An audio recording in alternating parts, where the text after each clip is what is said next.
Desemprego cai para 5,4% e o governo sanciona medidas para cobrar pensão e proteger mulheres, e a extrema-direita responde como? Importando Javier Milei para xingar brasileiro dentro do Brasil. É o pacote completo. Quando falta proposta, sobra gritaria. Mas será que o país está realmente melhorando ou a renda parada ainda impede o trabalhador de sentir essa melhora no bolso? Hoje nós vamos ligar três pontos que parecem separados, mas fazem parte da mesma disputa: emprego, enfrentamento político e políticas públicas que mexem na vida real. Fala pessoal, olha, o noticiário de hoje, dia 30 de julho de 2026, parece ter sido escrito por três roteiristas completamente diferentes. De um lado, o Brasil registra uma das menores taxas de desemprego da sua história recente. De outra, Lula responde aos ataques de Javier Milei e faz uma crítica pesadíssima a Jair Bolsonaro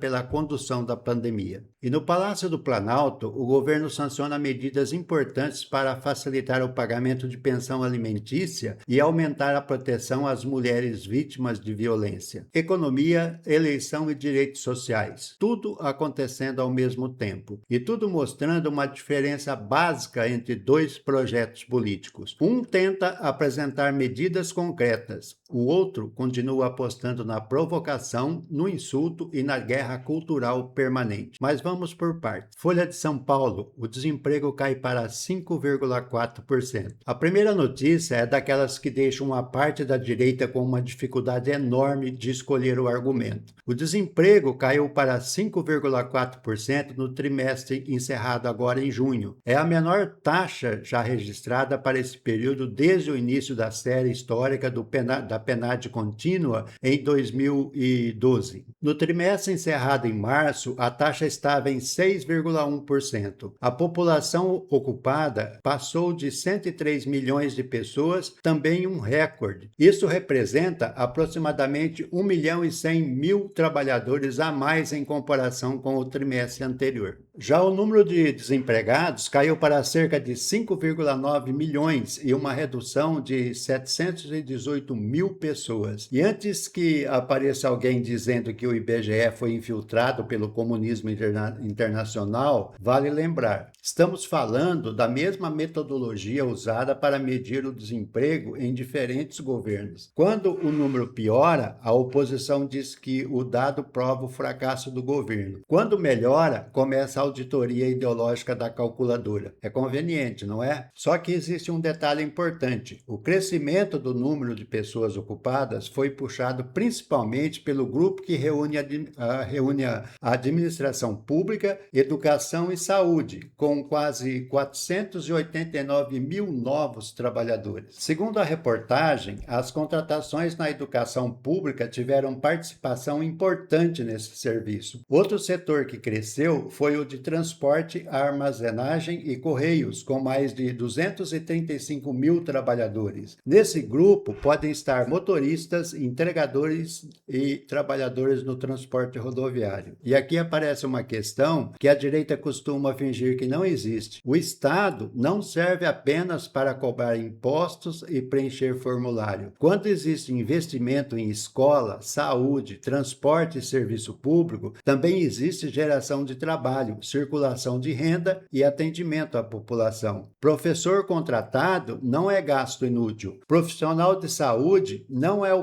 é peso para o Estado. É gente trabalhando para atender gente. Revista Carta Capital. Milei, Lula e o campeonato de insulto. Enquanto os números do emprego mostram uma realidade cheia de avanços e desafios, o cenário eleitoral virou um campeonato internacional de provocação. Na convenção do PSB, que oficializou Geraldo Alckmin novamente como candidato a vice-presidente na chapa de Lula, o presidente respondeu. Segundo a Carta Capital, Lula chamou Milei de coisa e classificou Bolsonaro Bolsonaro como homicida em razão da condução da pandemia. Aqui é importante fazer uma distinção responsável. A fala de Lula é uma declaração política, não uma sentença judicial. Bolsonaro não recebeu uma condenação definitiva por homicídio relacionado à pandemia. O relatório final da CPI da pandemia recomendou seu indiciamento por diferentes condutas, entre elas epidemia com resultado morte, infrações sanitárias, prevaricação e crimes contra a humanidade. Recomendação de CPI, porém, não equivale automaticamente a uma condenação judicial, mas isso não apaga a responsabilidade política. Durante a pandemia, o Brasil assistiu a ataques contra vacinas, promoção de tratamentos sem eficácia comprovada, desprezo pelo uso de máscaras e repetidas declarações minimizando a gravidade da doença. Tudo isso pode e deve ser debatido com firmeza, mas crítica política forte não precisa abandonar a precisão, porque é justamente a extrema-direita que vive transformando opinião em prova, suspeita em condenação e postagem de rede social em documento oficial. Nós não precisamos copiar esse método.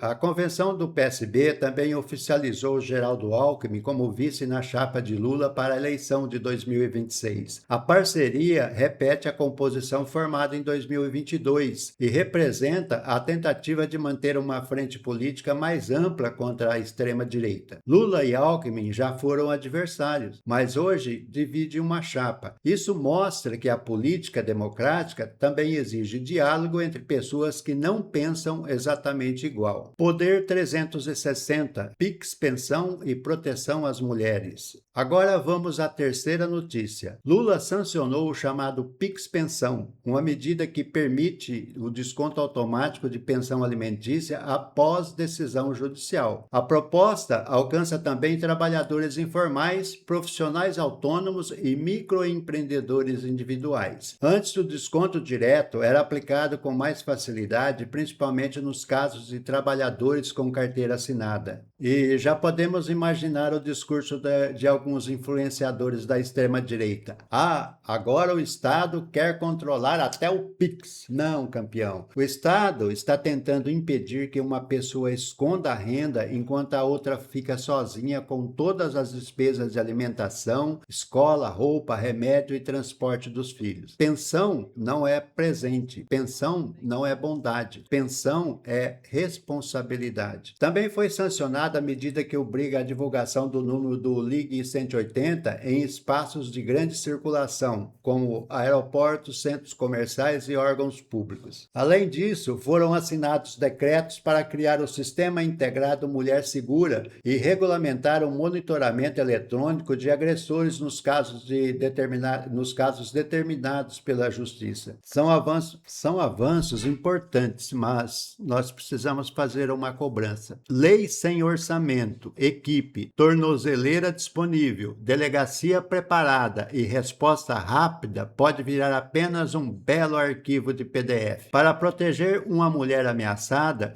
não basta entregar um telefone e desejar boa sorte. É preciso integrar polícia, justiça, assistência social, saúde e rede de acolhimento. E precisa funcionar rápido, porque nesse tipo de situação, burocracia também pode matar. No fim das contas, essas três notícias mostram qual é a disputa política de verdade. De um lado, o Brasil registra desemprego de 5,4%, amplia o número de pessoas ocupadas e cria mecanismos para cobrar pensão e proteger mulheres. De outro, a extrema-direita importa um presidente estrangeiro para transformar a eleição brasileira num espetáculo de insultos. Isso não significa que está tudo resolvido. A renda continua praticamente parada. Parte das novas ocupações ainda podem estar ligadas a trabalhos precários. As políticas para mulheres precisarão sair do papel e o governo precisa mostrar que o crescimento econômico não pode ficar apenas nos gráficos. Precisa chegar ao salário, à comida e à moradia e também ao descanso do trabalhador. Lembramos da escala 6x1. Mas existe uma diferença enorme entre apontar limites para melhorar uma política e torcer para que tudo dê errado apenas porque o governo é de outro campo campo político. A extrema-direita precisa do caos, da raiva e do medo. Um projeto progressista precisa responder com emprego, renda, democracia, direitos e resultados concretos. Agora eu quero saber a sua opinião. A queda do desemprego já está sendo percebida na sua cidade? E você acredita que as novas medidas de proteção às mulheres vão funcionar na prática? Comente aqui embaixo. E se esse vídeo fez sentido para você, deixe o like, se inscreva no canal Fatos e Deboches e compartilhe. E o deboche de hoje vai para essa senhora do vídeo. Veja ele até o fim e me responda o que ela tem na cabeça, porque eu não consigo.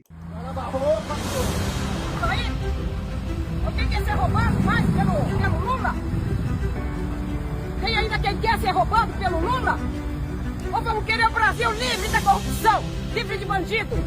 Lula, o Brasil inteiro não aguenta mais você. Fora! Fora, Lula!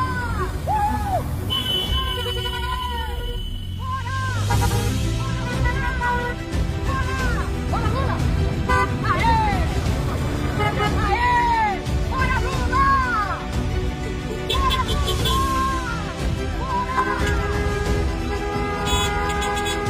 Lula! Fora, Lula! Fora, Lula! Aê! Fora! É isso aí! Fora, Lula!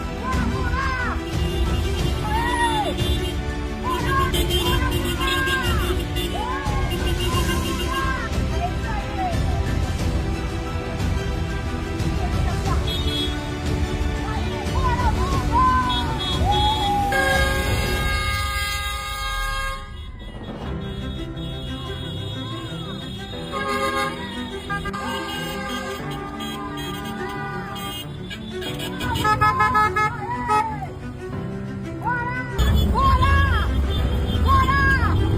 Fora!